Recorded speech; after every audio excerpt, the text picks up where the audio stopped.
जी नाज़रीन, block one जा जेके मुतासर रहवासी आहिनि उहे मुसलसिल सरापा एहतजाज आहिनि। अॼु 7 ॾींहं बि राज़ी शाह पेट्रोल पंप खां इस्लाम कोट प्रेस क्लब ताईं एहतजाजी रैली कढी वई आहे। हिते मुतासर नौजवान ऐं ॻोठाणा मौजूदु आहिनि। इन्हनि खां पुछूं था त कहिड़ो मुतालबो आहे। असांजो मेन मुतालबो इहो आहे त असांजा जेको हिते धारण आबाद करे असांजे मक़ामी माण्हुनि जो हक़ खसियो वञे पियो।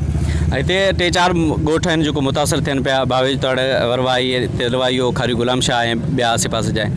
हुननि जा ही असां ॾिठो ॿुधो आहे त कंपनी वारनि खां तदीद कई आहे त इहा असां 90% असां कंपनी में मक़ामी माण्हू लॻाया आहिनि। पर ही ॻोठनि जा तव्हां हिननि खे असीं चवंदा त ॻोठनि में तव्हां अची ऐं ॾिसी वठो त ॻोठनि में मक़ामी माण्हुनि खे तव्हां असांखे त तगारी जहिड़ा कोन था छॾो। तव्हां माने तगारी जहिड़ी असांजी हैसियत कोन्हे जेको तगारी जहिड़ा तव्हां खणी सघो। तव्हां 150, 200, 400 रोज़ माण्हू घुरायो पिया ॿाहिरि खां।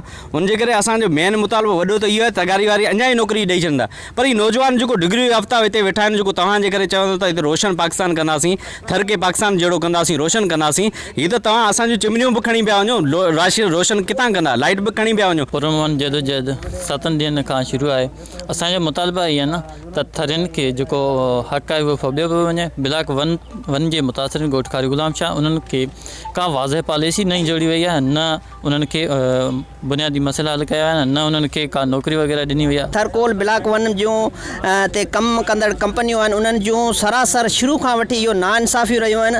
असांजे ॻोठ जो मेन मसइलो इहो आहे त असांजे ॻोठ जूं जेके बनी ॿारा रोड रस्ता उहे सभु बंदि कया विया आहिनि, क़ब्रिस्तान खसिया विया आहिनि असां खां।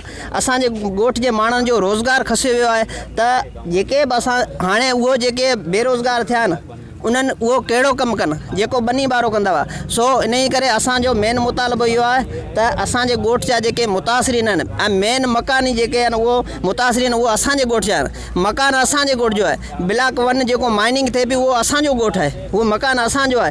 तंहिं करे पहिरीं हक़ असांजे ॻोठ वारनि जो थिए थो। जेको असां वटि अॼु 7 ॾींहं थी चुका आहिनि, असां वटि नुमाइंदो केर बि असांजो जेको MP MNA या केर बि असां वटि हली केर न आयो आहे, न कंहिं कंपनी वारनि सां राब्तो कयो आहे। असांजो एहतियात आहे असांखे रोज़गार ॾिनो वञे। पोइ असांजो इहो पुरअमन एहतिजाज आहे त असांखे जेको लॻाए वरी नौकरियुनि मां कढियो पियो वञे ऐं तज़लील कई बि वञे ऐं ॿाहिरियां खां माण्हू जेको पंजाब, लाहौर, मियांवाली खां घुराए जेको राति जे अंधेरे में जेको उन्हनि खे भर्ती कया पिया वञनि। असीं जेको असांजो मुतालबो इहो आहे त असांजी मक़ामी माण्हू आहियूं, असांखे जेको मसइलो हल कयो वञे ऐं रोज़गार ते लॻायो। असीं त 2 वेले जी मानी लाइ बि परेशान लॻा पिया आहियूं। असांजो जेको सर्वे नंबर आहिनि हू ॿियनि ॻोठनि खे विहारे उते गौचर करे न वञनि पिया। असांजो माल मवाशी जेको बि असांजो कारोबार हो, खेती बाड़ी थियो उहो बि अॼु असांखां खसियो वियो आहे। बाक़ी असांखे कहिड़ो इहो थर बदिलाए पाकिस्तान करे ईंदा। असीं 2 वेले जी मानी लाइ परेशान लॻा पिया आहियूं। मुख़्तलिफ़ जेके ब्लाक आहिनि उन्हनि में मक़ामी माण्हुनि खे रोज़गार न मिलण जे ख़िलाफ़ हितां जा जेके थरवासी आहिनि उहे सरापा एहतजाज बणियल आहिनि।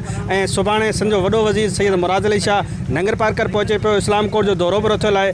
अमकान इहो ज़ाहिर पियो कयो वञे त मक़ामी हितां जा जेके माण्हू आहिनि उहे वॾे वज़ीर जी आमद वक़्तु उनजे रोड रस्ता आहिनि उहे बिला करे उनजो घेराव करण जो बि इम्कान असांखे नज़र अचे थो। गाज़ी बजीर, अवामी आवाज़ TV न्यूज़, इस्लाम कोट। विज़िट कयो अवामी आवाज़ मीडिया ग्रुप जी वेबसाइट awamiawaz.pk।